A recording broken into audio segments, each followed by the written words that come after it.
Hello guys, मैं राघव ओगना आप सभी का स्वागत करता हूं अपने YouTube channel let's crack TET पर।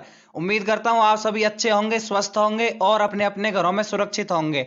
तो अगर आपको हमारे चैनल पर वीडियोस अच्छी लगती हैं तो लाइक करें, कमेंट करें, वीडियोस को शेयर करें और चैनल सब्सक्राइब जरूर करें। सब्सक्राइब करने के बाद बेल आइकन जरूर प्रेस करें ताकि हम कोई भी वीडियो अपलोड करें तो सबसे पहले नोटिफिकेशन आपके पास पहुंच सके। तो चलिए सेशन शुरू करते हैं।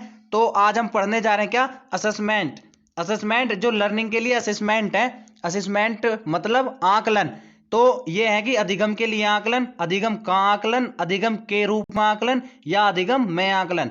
अगर इंग्लिश में देखें तो assessment for learning, assessment of learning, assessment as learning या असेसमेंट इन लर्निंग। तो ये एक कंफ्यूजिंग टॉपिक है। एग्जाम में जब भी आप एग्जाम दे रहे होते हैं तो इनसे बेस्ड जब भी क्वेश्चन आते हैं तो कहीं ना कोई कंफ्यूजन बना ही रहता है। तो उम्मीद है अगर आप ये वीडियो पूरा बिना स्किप किए हुए हमारे साथ देखेंगे तो आपको कंफ्यूजन आगे नहीं होगा। तो सबसे पहले जानेंगे कि आकलन होता क्या है। ये जो अधिगम के लिए हम आकलन जो डिस्कस कर रहे हैं, तो सबसे पहले जानेंगे आकलन क्या होता है। तो आकलन का बेसिकली मतलब क्या होता है। आकलन होता है कि सूचनाओं को एकत्रित करने की प्रक्रिया। जो अगर साधारण भाषा में आकलन समझें तो एक तरह से आप मूल्यांकन कह सकते हैं, लेकिन ध्यान रखें मूल्यांकन और आकलन में डिफरेंस होता है। आप समझने के लिए बोल सकते हैं मूल्यांकन। तो सूचनाओं को जो एकत्रित करने की प्रक्रिया होती है वो क्या होती है, आकलन होती है। तो चार तरह से अधिगम में आकलन है कि क्या है, assessment, for learning, of learning, as learning, in learning.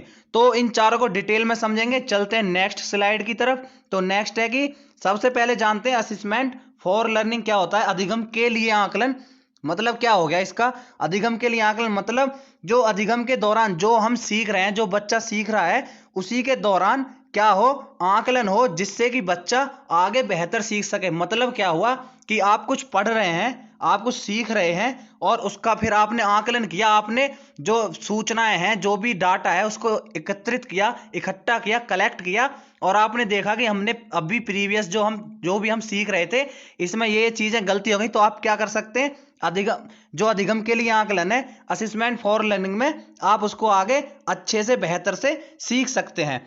और एक इसमें मोस्ट जो अगर बोले पॉइंट तो ये है कि इसमें क्या बच्चा मोटिवेट रहता है। तो मोटिवेशन किसके अंतर्गत आती है, ये आती है असेसमेंट फॉर लर्निंग। अधिगम के लिए आकलन में क्या मोटिवेशन आएगी। ये एक बार एग्जाम में पूछा हुआ है कि जो बच्चे मोटिवेट होते हैं, मोटिवेशन बच्चों के अंतर्गत आती है, वो कौन से अधिगम के आकलन मतलब अधिगम आकलन में कौन से में आती है। अधिगम के लिए आकलन, अधिगम का आकलन या फिर मैं या फिर अधिगम के रूप में आकलन। तो बेसिकली किस में आएगी, ये आएगी assessment for learning. Assessment for learning अधिगम के लिए आकलन। इसमें क्या मोटिवेट होते हैं बच्चे और इसमें आप क्या करेंगे, आप रीप्लान कर सकते हैं। इसमें अपनी चीजों को रीप्लान कर सकते हैं। कैसे कि आप अभी हमने जैसे कि बताया आपको, आपने अपनी प्रीवियस नॉलेज को देखा कि हमने अभी तक क्या पढ़ा या फिर क्या सीखा। तो आपने देखा कोई भी डाटा कलेक्ट किया तो आप उसको फिर क्या करेंगे, उसके बेस पर कि हमको ऐसे नहीं थोड़ा ऐसे करना चाहिए, आप रीप्लान कर सकते हैं और आगे बेहतर सीख सकते हैं। जैसा कि यहाँ पे लिखा हुआ आप देख भी सकते हैं कि जिससे बच्चा आगे बेहतर सीख सके, अच्छे से अच्छा ज्ञान प्राप्त कर सके, अधिगम कर सके। तो ये हो गया अधिगम के लिए आकलन।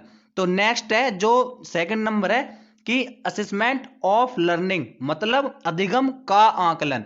अब अधिगम का आकलन इसका तो आप कहीं ना कहीं इसे अगर बोलें तो इसके वर्ड को भी पकड़ें कि अधिगम का आकलन मतलब जब हम अधिगम कर चुके हैं फिर हम क्या कर रहे हैं, उसका आकलन कर रहे हैं। फिर हम जब हम अधिगम कर चुके हैं मतलब हम कुछ चीजें सीख चुके हैं। मतलब क्या हो गया इसका, इसमें कहीं ना कहीं हम अपनी चीजों को क्या जज करेंगे कि हमने क्या गलत किया, क्या सही किया।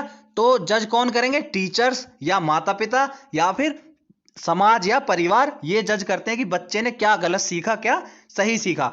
तो यहां पर आप देख भी सकते हैं कि इसमें जज करने का कार्य होता है। और ये क्या है कि अधिगम समाप्त होने पर किया होता है। ये क्या, असेसमेंट ऑफ लर्निंग। जब अधिगम समाप्त हो चुका होगा, आप चीजें सीख चुके होंगे, तब ये आकलन होगा कि आपने गलत सीखा, सही सीखा, क्या सीखा या कितना सीखा। तो अगर एग्जाम्पल अगर इसका देखें कि अब आपको ये समझ नहीं आया हो तो एक एग्जाम्पल देखें। जो आपके एग्जाम होते हैं, एग्जाम कराए जाते हैं कि हाँ जी, अगर आप कहीं कॉलेज या स्कूल में पढ़ते हैं तो आपके जो हाफ ईयरली एग्जाम है या फिर जो भी वीकली एग्जाम कराए जाते हैं, जो भी टेक्स्ट बुक एग्जाम कराए जाते हैं, तो वो सभी क्या होते हैं, वो होते हैं असेसमेंट ऑफ लर्निंग के अंतर्गत आएंगे कि आपने कितना सीखा, जो आपको सिखाया। अगर आप देखें तो जो छोटी क्लास की जो बुक्स होती हैं उसमें भी पहले आता था कि कितना सीखा भाग 1, और फिर कुछ एक्सरसाइज, फिर कितना सीखा भाग 2। तो वो क्या बेसिकली वो है असेसमेंट ऑफ लर्निंग, जो आप सीख चुके उसका आकलन। तो उम्मीद है आपको ये दोनों समझ आए होंगे। नेक्स्ट चलते हैं, थर्ड क्या है।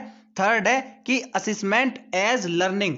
अब ये जो है ये कॉम्प्लिकेटेड है, कई बार इससे बेस्ड सबसे ज्यादा अगर क्वेश्चन कहीं से आएंगे एग्जाम में तो वो कहां से आएंगे, assessment as learning. As learning से सबसे ज्यादा क्या होते हैं जी, सबसे ज्यादा क्वेश्चंस आते हैं।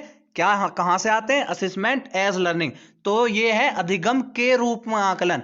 इसमें क्या है, इसमें आप बस ये याद रखें, एक पॉइंट ये है कि इसमें सबसे ज्यादा जो जिम्मेदारी होती है, सबसे ज्यादा जो महत्वपूर्ण होता है वो क्या होता है, बच्चा।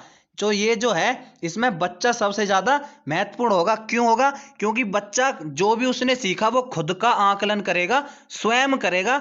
अपना आकलन बच्चा इसमें स्वयं करता है। कैसे करेगा, अपने हम उम्र के बच्चों के ग्रुप में करेगा, या तो ग्रुप डिस्कशन करके, या कैसे भी ऐसे करेगा, या फिर अपना स्वयं का वो आकलन करेगा कि मैंने कितना सीखा, क्या सीखा। तो सबसे अधिक जो इसमें क्या होती है, जिम्मेदारी होती है, वो बच्चे की होती है। यहाँ पे आप जिम्मेदारी कर लें, जानकारी नहीं, जिम्मेदारी जो सबसे अधिक होती है बच्चे की होती है। इसमें अगर केंद्र देखें तो केंद्र इसमें बच्चा है। और जो हमने आपको बताया थी अधिगम के लिए, जो फर्स्ट वाला था कि अधिगम के लिए आकलन, असेसमेंट फॉर लर्निंग, उसमें क्या था, उसमें शिक्षक जो था, अध्यापक जो था, उसमें केंद्र शिक्षक था। क्योंकि वहां पे हमें क्या करना था, आकलन के अधिगम के लिए आकलन था, उसमें क्या था, शिक्षक था। और इसमें क्या है, इसमें है जी बच्चा। तो नेक्स्ट है क्या, नेक्स्ट है आपका असेसमेंट इन लर्निंग, मतलब अधिगम में आकलन। अब अधिगम में आकलन क्या होगा, मतलब ये हो गया आप अभी सीख रहे हैं चीजें, अभी आप चीजें क्या कर रहे हैं, अभी आप चीजें सीख रहे हैं, और आपका सीखते सीखते बीच में ही आकलन कर लिया जाए। मतलब जैसे कि आप कहीं जा रहे हैं और आपने किसी से, कोई बच्चा है जो कि आपके साथ जा रहा है पढ़ाई करता हुआ, जैसा आप देख सकते हैं कि ट्रेवल में होता है अक्सर, और आपने उससे कुछ पूछ लिया, या फिर आप पढ़ रहे हैं और टीचर आपको पढ़ा रहा है, और टीचर ने पढ़ाते पढ़ाते आपसे कोई क्या हुआ, क्वेश्चन पूछ लिया। तो क्या हो गया, वो हो गया असेसमेंट इन लर्निंग। मतलब जैसे छोटी क्लासों में क्या होता है कि रीडिंग कराई जाती है और टीचर पूछ लेते हैं किसी भी बच्चे से कि ये जो रीडिंग हो रही है ये कहाँ पे हो रही है, आप बताओ। तो ये क्या हो गया, ये बेसिकली है असेसमेंट इन लर्निंग। मतलब असेसमेंट इन लर्निंग का मतलब कि अधिगम में आकलन। तो उम्मीद है आपको ये चारों चीजें समझ में आई होंगी। अगर वीडियो अच्छी लगी हो तो वीडियो को लाइक करें, कमेंट करें, शेयर करें, और चैनल को सब्सक्राइब जरूर करें। मिलते हैं अगली वीडियो में, तब तक के लिए राम राम, सत श्री अकाल, अस्सलाम वालेकुम। जो भी आप कनेक्ट कर पाए, धन्यवाद।